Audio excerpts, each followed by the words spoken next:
everyone, this is Tim from YourSix Studios. Today in this video, I'm going to go ahead and show you how to fix the cannot start PlayStation 5 error loop that you've been having. So let's go ahead, jump in the video right now.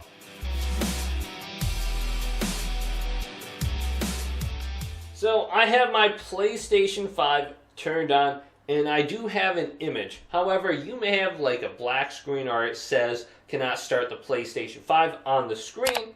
Now, I can see the white light on the PlayStation 5. What I want to go ahead and do is completely turn off the PlayStation. So find the power button right here and hold this down.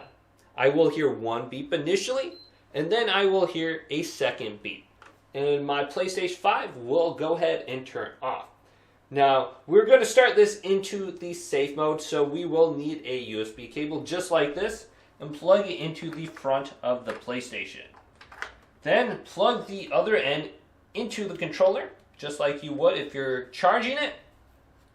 Now, I can tell my PlayStation is completely 100% turned off. There's no orange indicating it's in the rest mode. So now that it's turned off, locate the power button once again and hold this down. We will hear one beep initially, and then about 10 seconds later, we will hear that second beep. So, I heard the second beep. Now our PlayStation 5 screen will display this. Connect the controller using the USB cable and then press the PlayStation button. So let's press the PlayStation button now.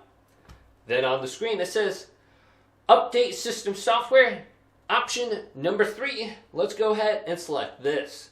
And this should fix our problem. A lot of times when you get the cannot start the PlayStation 5 error, it's going to be after some kind of system software update. Now, from here, we can update the system software using a USB drive, but the easiest one would be update using the internet. And this is going to install a fresh update file. So even if you have something installed, you can install this one over that one. So try out option number 2. Then I would suggest also trying option number 5, clear cache and rebuild database. So go to clear system software cache, and this is good to do every once in a while.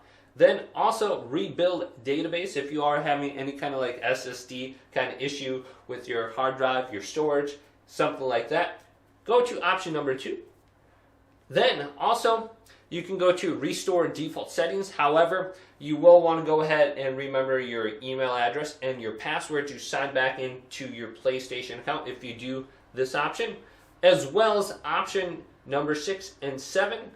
You will want to go ahead and remember your email address, your password to log back in. However, this will wipe out your games, your applications, and it's going to factory reset your PlayStation 5.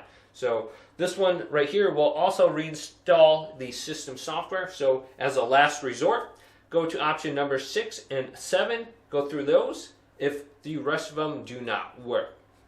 So if this video did indeed help you out, go and leave it a big thumbs up. And subscribe to my channel down below for more tech up videos coming up next on YourSix Studios.